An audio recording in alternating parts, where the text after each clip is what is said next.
Hi, everyone. I'm Cynthia Kane, and welcome back. So, if you have ever said yes when you meant no or felt guilty for putting your needs first, today's video is really for you. We're talking about how to set kind boundaries without guilt because boundaries aren't walls, they're actually clarity. They really help us care for ourselves and others with honesty and respect. And why boundaries often feel so hard is because many of us were taught that saying no is selfish or that keeping others happy is really the way to be kind, really doing kind of one selfless act after another and putting other people before us. But when we are constantly overextended or we agree to things that really drain us, we create a lot of resentment inside.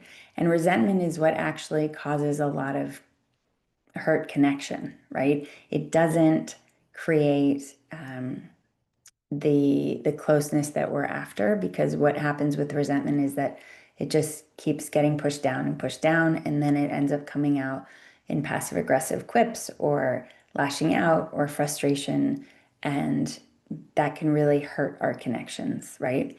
So boundaries, when we set them with kindness, they're really not about rejection. They're about relationship preservation. We're really preserving our relationships when we set boundaries because they let others know how to meet us in a way that really works so that we can stay present and we can stay engaged instead of exhausted or distant, right? And pushing others away. So, the mindful communication practice I want to share today is really just a simple structure that you can use the next time you need to set a boundary or put a boundary into place.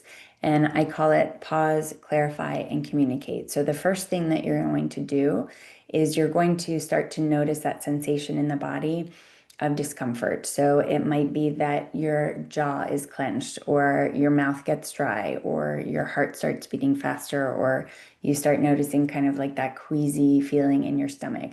For me, I've mentioned this before, it's just like heat rising up my face.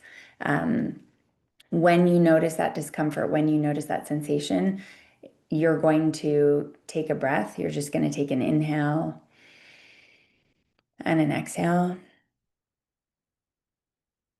And when you do this, you'll start to notice more just what your body's telling you, right? That tension, the tightness, the resistance. It's usually your signal that something needs to happen here, something needs to change. And maybe it means that a boundary is really needed to be put in place with the person that you're talking to or the group of people that you're talking to. So you feel that sensation. This is really your pause, the moment where you pause.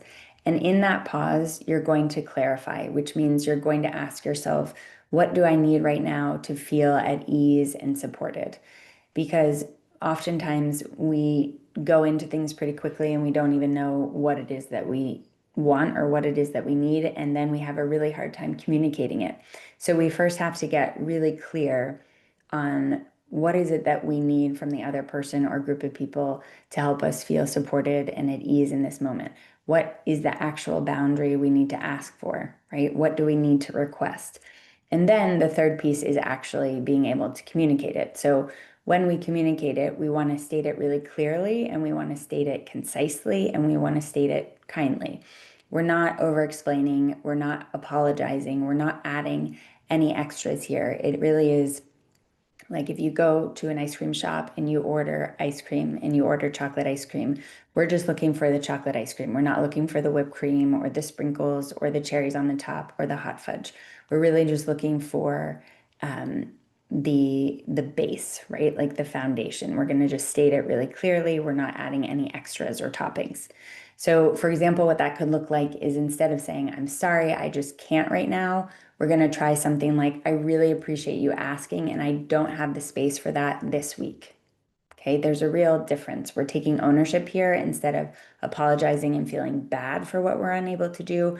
We're simply instead just stating, thanks so much for asking. I'm not available to do it this week. Very different, right? Next, you could potentially say, instead of, I don't want to hurt your feelings, but we can try, that doesn't work for me, and here's what might. Again, what we're aiming for is to notice when we're apologizing or when we are turning ourselves into a smaller version of ourselves in the moment where we're trying to set a boundary. Instead, of what we want to do is we want to own the boundary that we are creating, which means we're going to just state it really clearly and calmly, just saying, that really doesn't work for me, and here's what might work for me. Okay, it's calm, it's clear, it's compassionate, both to you, right, and to the other person. And that's the piece with boundaries. Boundaries are extremely helpful because they help everyone involved, and it makes it very clear what's being asked for, what's needed, and then the other person has the opportunity to agree to that boundary or not, right? And if somebody agrees to the boundary, obviously that's fantastic. And if they're not able to agree to the boundary, then you get the opportunity to process more and think more about maybe what the conversation needs to be that comes next. Okay. So the truth is that when we get into boundaries in this guilty feeling that we feel, guilt doesn't mean in this instance that you've done something wrong, right? It often means that you're doing something new, like honoring yourself in a way that you haven't before.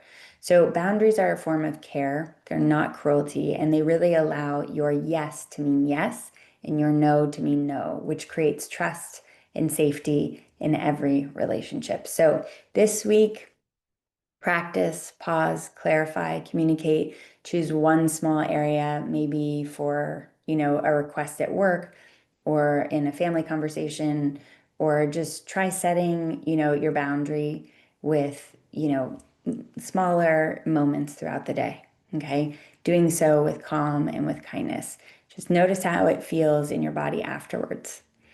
So, if you'd like more mindful communication tools like this, you can join my Mindful Communication Insider. It's my monthly newsletter where I share guided practices, self-talk scripts, and mini guides to help you speak with more clarity, compassion, more calm, really becoming more responsive in your interactions. And you can also explore my books, How to Communicate Like a Buddhist, How to Talk to Yourself Like a Buddhist, How to Meditate Like a Buddhist, and then my latest book, The Pause Principle, How to Keep Your Cool in Tough Situations. You can also listen to some audio courses that I have, and everything is linked below.